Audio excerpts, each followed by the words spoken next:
president for aviation consulting, KitDarby.com, and former pilot. Kit Darby. Kit, welcome back to the show. Thank you for being with me again. Good morning. Thanks for having me. You can't help but think about the millions of people flying for the holidays these last couple weeks of the year. What do you tell nervous flyers on the heels of these horrific aviation stories, Kit? Well, you have to put it in perspective. I mean, this is a huge industry, 30 million flights a year. So if something happened 1 in a million times, it would happen 30 times a year.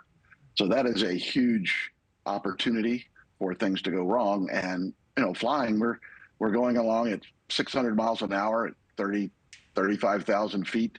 It's a little more challenging than going down the highway with 4 wheels on the ground going 60 miles an hour. Right. So it's an amazingly safe, 20 times safer than driving yourself to the airport. Yeah, I was going to say statistics still show that flying is one of the safest ways to travel. 400 people did die in plane crashes this year. But, Kit, think about to the last week. I mean, all these crashes, you have the one in Halifax, the deadly crash in South Korea, the one in Kazakhstan. None of these are U.S.-based airlines. Do we operate differently or better than foreign airlines do?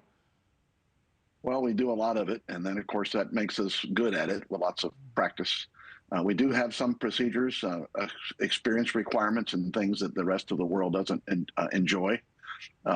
Some of them considered an impediment. When you get to talking about safety, it has whatever we're doing something right. It's produced on a marvelous safety record here in the U.S.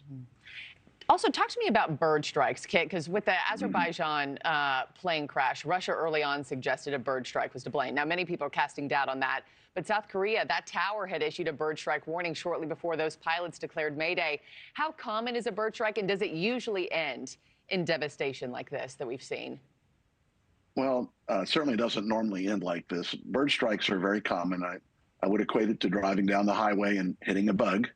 In most cases, we don't even know we have bird strikes. The birds are small. Unless they group into flocks or the bird is very large, we don't even know that it's happened. So the reported, there's thousands, tens of thousands of bird strikes reported, many more that are not reported. In most cases, the bird gets the bad end of this deal. Airplanes much larger, faster, stronger. But occasionally, with lots of small birds or a very big bird, it can cause damage if it goes into an engine. It would be very rare for it to affect both engines. These airplanes can fly safely on one engine. There has been a case, the Miracle on the Hudson was a case of birds taking both engines and ending up in the water. So it is possible, but again, 30 million opportunities a year, extremely rare. Yeah. And talk to me now, we have 3 different very intense investigations into these crashes in the last week. How long does it typically take to get concrete answers as to what went wrong?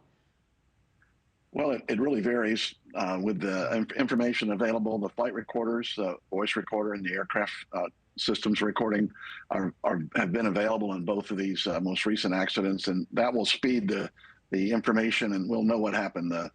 The voice recorder will tell us what the pilots were doing, what they were thinking, and the aircraft recorder will tell us what the airplane was doing.